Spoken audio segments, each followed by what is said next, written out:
CaringCareersStartHere.com. Providing connections to the lives of aging Minnesotans by helping people discover careers in caregiving. More information at CaringCareersStartHere.com. I grew up with my grandma being ill. She was not the loving grandma that most people would want, but she was there. And she was always doing dishes too, and she was just there present. But then I learned, I learned that about kids taking care of their parents. Yes. So I remember seeing my mom, how much she loved her mom and she took care of her. I can't. And I see myself doing the same thing for my parents.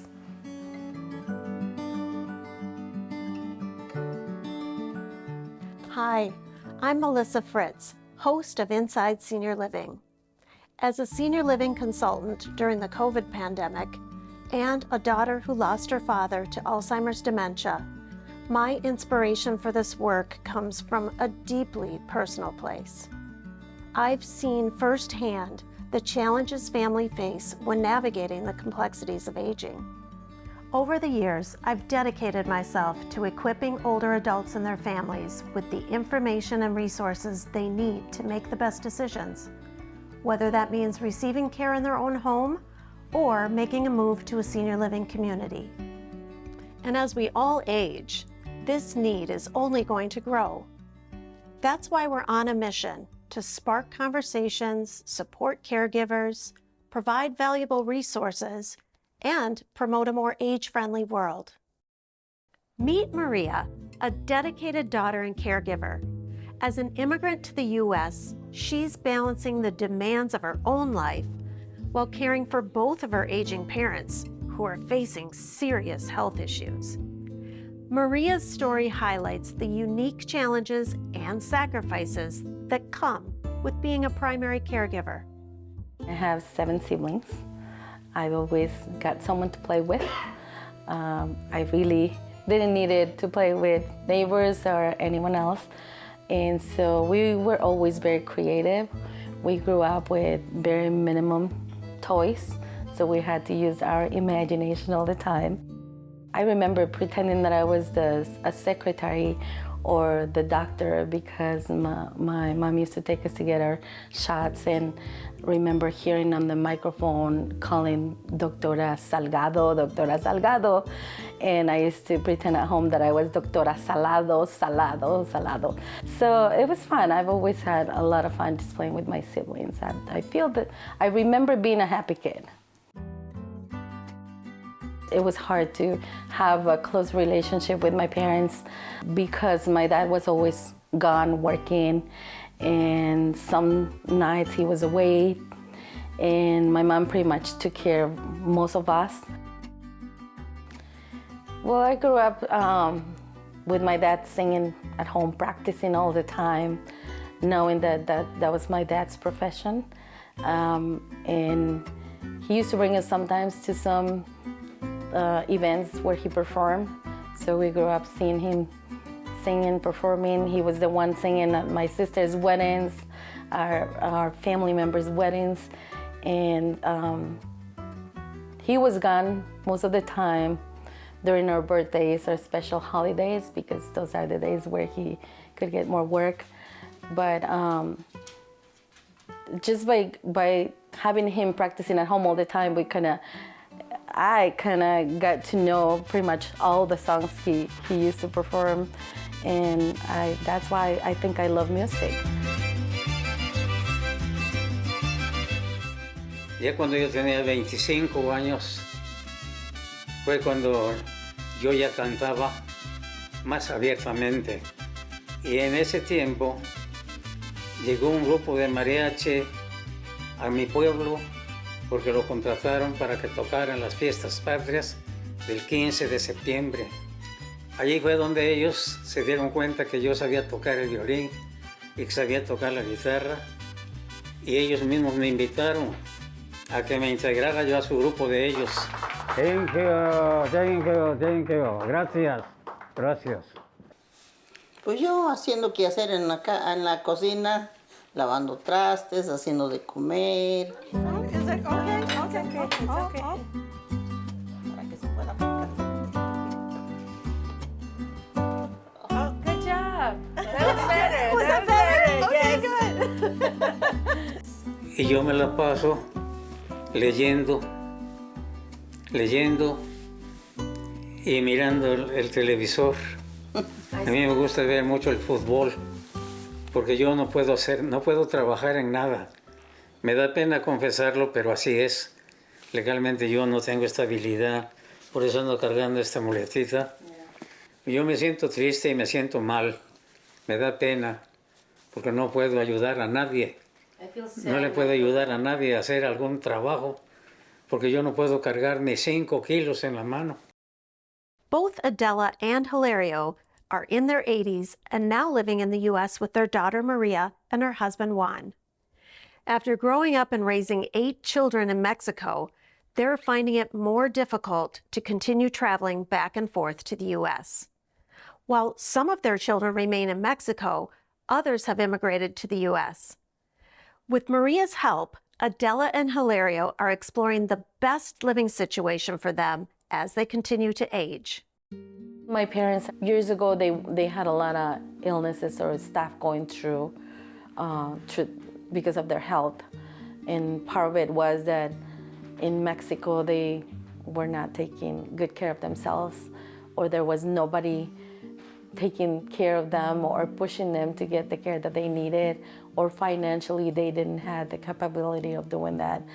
And so, but here I make sure they get to see the doctor for every single thing they need, and if they're going through something, I take them right away to the doctor and do the follow-ups, get the medication they need, make sure they take it. They live with us and we take care of them. So they don't have to make decisions here on their own. They don't have to worry about finances. They don't have to worry about if they're gonna have something to eat tomorrow or anything. They don't have any of those worries. So I feel that they are more relaxed in that aspect where they don't have to worry about anything here. But I do know that they miss the family and the freedom that they get over there, because by living on their own in Mexico and being their hometown, they can move around anywhere, or they used to be able to move around, go out and do stuff on their own. And in here, not knowing the language and not being able to just go outside and get transportation anywhere and get into places on their own, kind of like ties them to just stay in the house. So that's why it's important for me to find programs or spaces where they can interact with other people. Me siento más mexicano todavía porque Everybody is speaking Spanish, but we have very different culture. But something in common that we have is that when we are taking care of our elders until the last, it's part of our culture, and we believe in that they are very important in the family. They are the foundation of the family.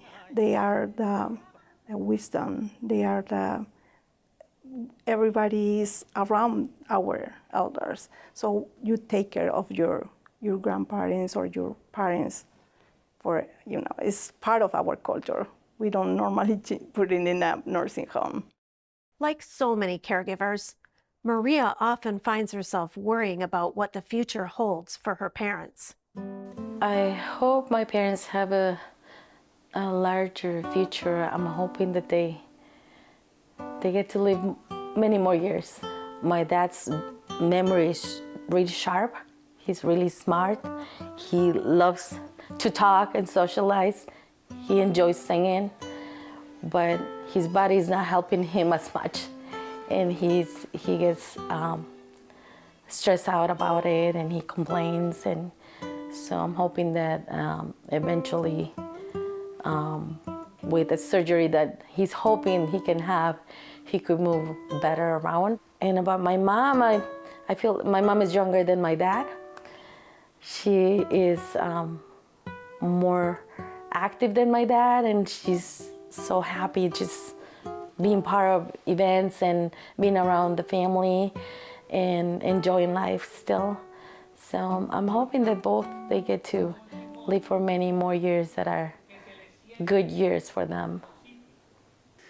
Pues legalmente yo por mi parte digo, hay muchas personas que eran de mi edad, muchas personas de allá de mi pueblo, que eran como 10 personas que eran de mi misma edad, los cuales ellos ya fallecieron, ya no viven.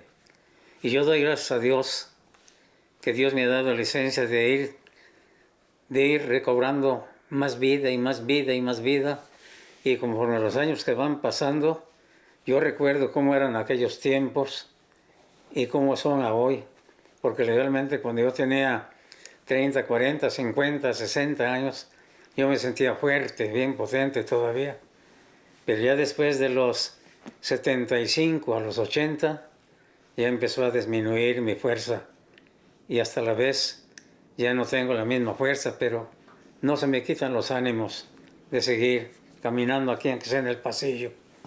Gracias a Dios todavía tengo mis hijos, mis nietos, todavía los bisnietos ya tenemos, gracias a Dios, todavía los seguimos mirando. Pues que nos vinimos de allá de México para ver a nuestros hijos, 20 años no los veíamos. Y nos vinimos para acá para verlos y pues ya nos quedamos aquí, vamos y venimos. Porque tenemos 4 hijos aquí y 4 hijos allá. Y por eso vamos a un tiempo allá y un tiempo acá estamos. Pero estamos más acá que allá. This is a great house. Tell me how you have retrofitted things to accommodate your parents here.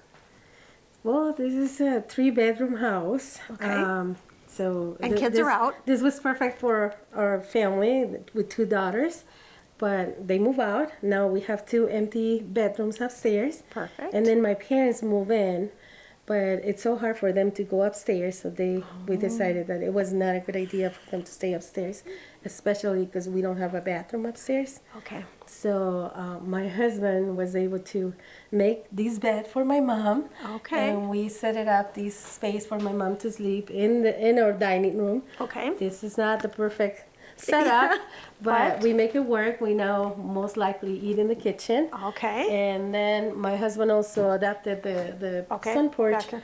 He converted it into a bedroom for my dad. We have to have a heater, electric heater, during the winter for him, but it's working so far. My mom also wanted to stay close to my dad, so this was perfect. At first, my mom wanted to sleep in the couch, and we said, no, this is not comfortable. So that's why we decided that this space was better for her, having the bed here. And so my husband also adapted our bathroom for my parents. Okay, so this was not here originally? I mean, this was the regular bathroom, but it had a tub in there Okay. with tile. Yeah. But we decided that my parents were having a hard time getting in and out, and I was afraid that they were gonna fall. Yes. So I asked my husband to do something about it, and then he redid the bathroom, the whole bathroom. That's so amazing that you're doing all this, but wouldn't it, I mean, was there ever a thought like this, our house isn't really set up for my parents, maybe they should go to a community? I mean, did you ever think through that, or? No, we just made it work for us and for them. So we want to have them close to us. We want to spend time with them. This is what we want, as much and as long as we can, just stay together. My siblings and I have had conversations about the future for my parents. I have expressed to my siblings in Mexico how hard it is for my parents to move around and to be able to travel by themselves. Like in the future, my parents are not going to be able to travel back and forth. So we're going to have to make a decision about where they will stay. And so we all agree that in here, I mean, I have the time and the patience, the love, I guess, and the flexibility from a job to be able to do that, to take care of them. But after all, it's up to my parents to decide on where they want to stay. Finding resources can be difficult. especially when a caregiver is faced with limited time and options based on their own needs. Maria luckily found Clues, Minnesota's largest Latino-led nonprofit organization, offering an array of services for older adults and caregivers. Tell me about your biggest challenges in finding resources for your parents. Well, it has been challenging. You know, I have a full-time job and I have other stuff that I need to do for my family and for my parents. I have enrolled them in a few local community programs. I just registered them with Clues, who offers a program named Mayores Mejores. And my parents are so excited. They will start going twice a week soon, and the bus will come and pick them up. The mission of Clues is to advance the health, social and economic equity and well-being of Minnesota Latinos. This work is really important to me, and it leads truly to empower families to achieve wellness, whatever that means for them. Everybody's on a different journey, and so Clues does an excellent job at meeting people where they are at, and then finding ways and roads and caminos to what leads to health and wellness. Nos venían a traer en un autobús y nos llevaban para allá y nos venían a dejar. Allá nos daban un pequeño alimentito, pero no era suficiente, ¿verdad? Pero de todas maneras nos daban. Y qué bueno que nos daban, porque estábamos tranquilos. Allá jugábamos el dominó, jugaban La lotería. La lotería y un nombre que le pusieron el Bingo. El bingo. Prior to COVID, I was able to reach out to Clues. They used to have a program for seniors, and the program's building was very close to our house here. So my parents were very happy when I enrolled them. They used to go just twice a week. They weren't able to go the whole week financially. But I remember seeing my parents very happy coming back from the program and sharing their stories and all the activities that they did, and it changed them. They were different. I remember my mom one day telling me, "Oh, I have this game that my friend gave it to me," and I was like, I never heard my mom saying my friend. You know, I don't remember my mom having a friend ever. My dad is a talker and he's very social. My mom is not.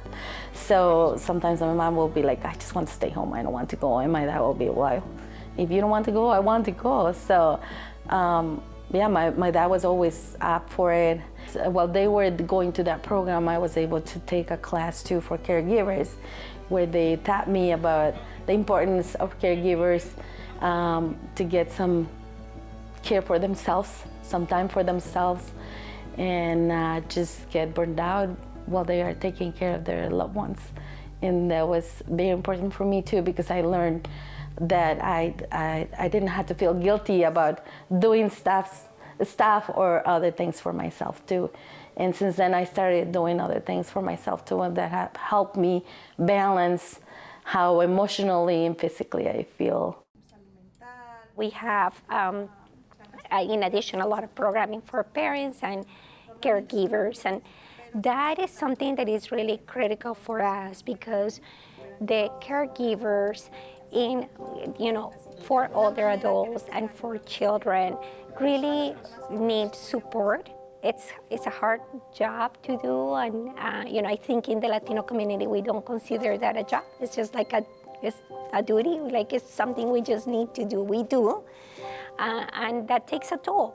And so being able to provide spaces where caregivers feel supported, have resources, have a space where they maybe can share a little bit of the struggles and navigate situations, find resources is really critical as well. And I think it's part of connecting that component of being intergenerational is there are individuals that have a little bit of a heavier load with the roles that they play in supporting families.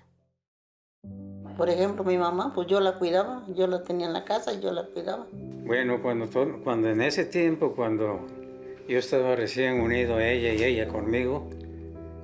Mi Santa Madre se enfermó. Se enfermó y se enfermó y se enfermó y falleció también mi madre. Y yo quedé huérfano de padre y de madre. ¿Pero quién la cuidó? Nosotros, la familia. No había quien la cuidara. María pues nos ayuda con el alimento, ella va a traer todo lo que se necesita aquí en la casa, ella y su marido van a traer el mandado y me dejan todo. Ya cuando yo necesito hacer algo, pues ya busco y ya hago de comer. So Latinos in general, I think in the U.S. and in Minnesota face a lot of different barriers. Our immigration stories and status really impacts the ability that we have to seek jobs, to be part of community, to be able to navigate systems. So I think many Latinos will face language barriers, so being Spanish the native language, and navigating systems when you don't know English can be really challenging. So that is one big barrier. For older adults, I feel like there's an added element of complexity. In the Latino community, we tend to really take care of our elders at home, and systems in the US are a little bit different, so that can represent challenges both for those families that truly want to continue to take care of their elders at home, and as well as those that need to be thinking about what kind of support systems they could access as they navigate care. I think healthcare is a big component. If you are uninsured or underinsured, it's really, really hard as an older adult to have access to what you need.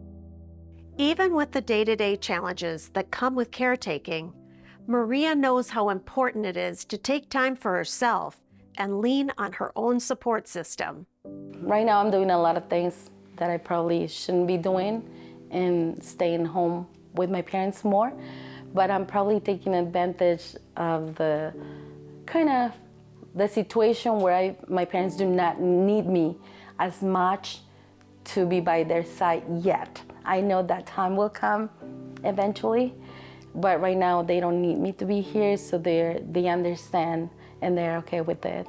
But currently having my full-time job, I'm volunteering for a nonprofit organization that provides mental health services to immigrants. I'm taking classes, a leadership class. I've been taking voiceover classes, acting classes. I'm gonna start going to the gym with my husband so we can spend some time together too. That will be our time together too. And I'm really grateful for him to be able to understand that I'm doing all these things and activities because he stays home or he's alone pretty much when I'm not. When I'm around doing all these things, he understands and he supports me, so I'm really thankful and grateful for that. Yeah, those things motivates me to keep going, but that's always secondary if my parents need me. So I kind of try to schedule everything else around my parents' needs. Maria's parents have embraced the reality of aging with a practical mindset of being patient with yourself as you age. Es la realidad de la vida, que tenemos que hacernos los viejos. Yo aunque no quisiera hacerme viejo, yo no quisiera, pero ya se llegó el tiempo y tenemos que aceptar legalmente que pues la edad nos lleva. Yo el consejo que le daría a unas personas de la tercera edad, un poco mayor que yo o menor de edad que yo, que no se desesperen porque de todas maneras hay personas que actúan por quitarse la vida y yo no pienso en eso. Yo les aconsejaría que tuvieran paciencia porque el tiempo es el que nos lleva y el tiempo es el que nos va a dar la verdad, nos va a dar los resultados a qué edad podemos llegar nosotros y que no se desesperen. And for Maria, the time spent caring for them has allowed her to truly get to know her parents in a way she'd never done before.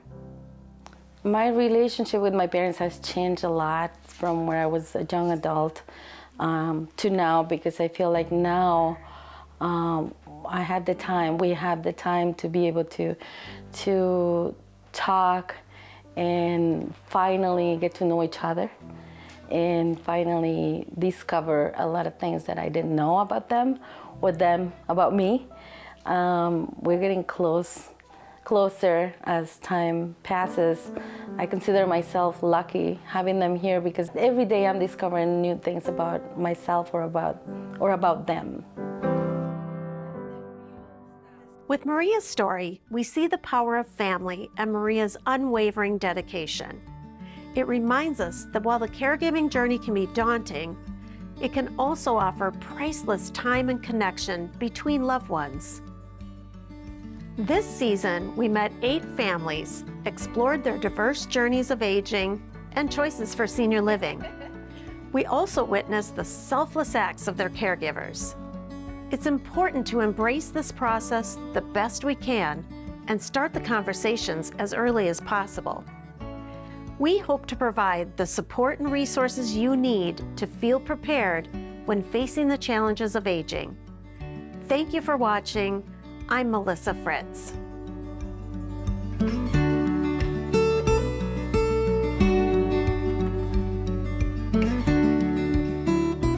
Production of Inside Senior Living is made possible by Eldermark Senior Living Software, Helmuth & Johnson, Lotus Pharmacy, and Kickernick Gallery.